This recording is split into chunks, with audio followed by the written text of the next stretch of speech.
अमन अपनी कार में चलता जा रहा था और उसकी पत्नी प्रिया उसका पीछा कर रही थी क्योंकि उसे शक था कि उसके पति का अफेयर चल रहा है। अमन की गाड़ी एक होटल के आगे रुकी और कार में से उसकी एक पर्सनल असिस्टेंट रिया उतरी। ओह माय गॉड, ये तो इसकी पर्सनल असिस्टेंट है। I can't believe it. Aman और रिया होटल में चले गए। प्रिया चुपके से उनके पीछे पीछे गई।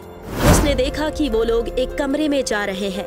उसकी हिम्मत नहीं हुई कि वो आगे बढ़े, इसीलिए वो रोती हुई वापस घर चली आई। लेकिन जब अमन वापस आया तो उसका गुस्सा फूट पड़ा। तुम किस हद तक गिर सकते हो अमन? मुझ में क्या कमी थी जो तुम उस रिया को लेकर होटल होटल घूम रहे हो? शट अप, ऐसा कुछ भी नहीं है। मैंने अपनी आंखों से देखा है। तो अपनी आंखों का इलाज कराओ, क्योंकि मैं ऐसा कुछ भी नहीं कर रहा हूँ। मैं तुम्हें तलाक दे दूंगी। तो दे दो, मुझे कोई फर्क नहीं पड़ता। और साथ में तुम्हारी आधी जायदाद भी ले जाऊंगी। अब आई ना तुम लाइन पर, यही तुम्हारी औकात है। ये बोलकर अमन घर से बाहर जाने लगा। कहाँ जा रहे हो? उसी चुड़ैल के पास? मैं मानती हूँ मैंने तुमसे पैसों के लिए शादी की, लेकिन कभी चीट नहीं किया तुम पर। तुम एक नंबर के धोखेबाज हो। नमस्ते, मेरा नाम अर्पिता है और आज हम देखने जा रहे हैं एक एक्स्ट्रा मैरिटल अफेयर की कहानी जिसने एक खूनी मोड़ ले लिया। आइए देखते हैं कि किसका खून होगा और कौन फंसेगा। सुबह सुबह पुलिस थाने में घंटी बजी। इंस्पेक्टर ने फोन उठाया। Hello, police station? हाँ बोलिए। जल्दी आइए, मेरी पड़ोसन प्रिया का मर्डर हो गया है। इंस्पेक्टर ने बिना देरी किए टीम को अलर्ट किया और सब प्रिया के घर की ओर रवाना हुए। जैसे ही वो प्रिया के घर पहुंचे, बाहर नीना उन्हें खड़ी मिली। सर, पता नहीं किसने ये किया है। मैंने सुबह दरवाजा खटखटाया तो पता चला दरवाजा खुला हुआ है। मैं अंदर गई तो मैंने देखा कि प्रिया फर्श पर पड़ी थी। ठीक है, आप शांत हो जाइए, हम अंदर जाकर देखते हैं। पुलिस टीम अंदर दाखिल हुई। लिविंग रूम से गुजरते हुए इंस्पेक्टर सीधे किचन की ओर बढ़े। वहाँ फर्श पर खून में लथपथ प्रिया की लाश पड़ी थी। सर, इनके सीने में चाकू मारा गया है। सर, ये चाकू इनके ही घर का लगता है। चाकू फॉरेंसिक के लिए भेज दो। इंस्पेक्टर ने नीना को बुलाया और उससे सवाल जवाब शुरू किए। नीना, यहाँ और कौन कौन रहता है?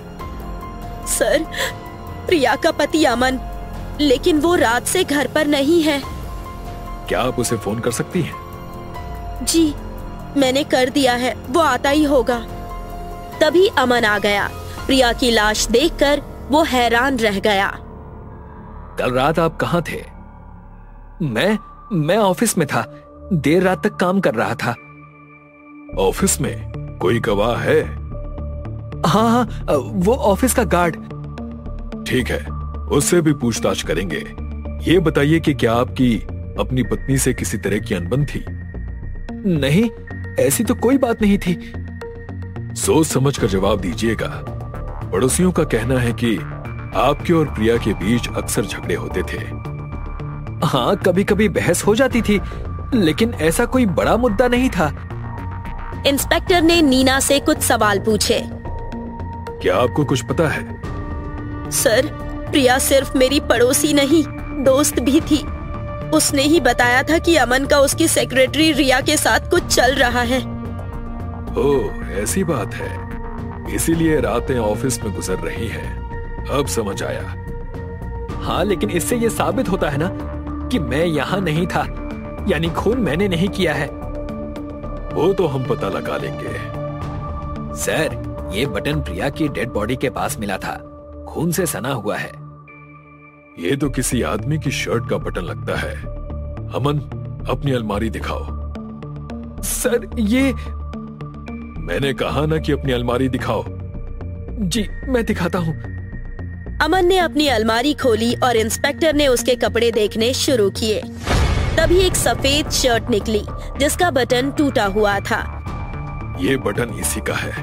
अब क्या कहोगे? सर, ये बटन तो कई दिन पहले टूट गया था। मुझे तो पता भी नहीं कि ये कहाँ गया और यहाँ कैसे आया। Shut up! तुम ये सब कोर्ट में बताना। चलो police station. Sir please sir, मैंने कुछ नहीं किया सर, मैं निर्दोष हूँ सर। अमन को पुलिस स्टेशन ले जाया गया। पुलिस ने अमन की पर्सनल असिस्टेंट रिया को भी बुलाया। रिया, सच सच बताओ, तुम्हें इस मर्डर के बारे में क्या पता है? सर, अमन पूरी रात मेरे साथ था। उन्होंने कुछ भी नहीं किया है। ओह, तो मतलब तुम दोनों ने मिलकर ये सब किया है? नहीं सर, हम बेगुनाह हैं। इसी बीच एक हवलदार भागते हुए अंदर आया। सर, अमन के घर के सीसीटीवी फुटेज चेक किए, लेकिन कल की सारी क्लिप्स डिलीट की हुई हैं। क्या? इससे तो ये साफ होता है कि किसी ने जानबूझकर सबूत मिटाने की कोशिश की है। और ये घर के मालिक के अलावा कौन कर सकता है?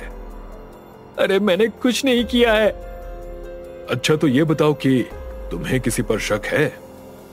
नहीं सर, मेरा या प्रिया का कोई दुश्मन नहीं था। मुझे समझ नहीं आ रहा कि ये सब कौन कर सकता है। तभी एक लड़का पुलिस स्टेशन में घुसा और जोर जोर से चिल्लाने लगा।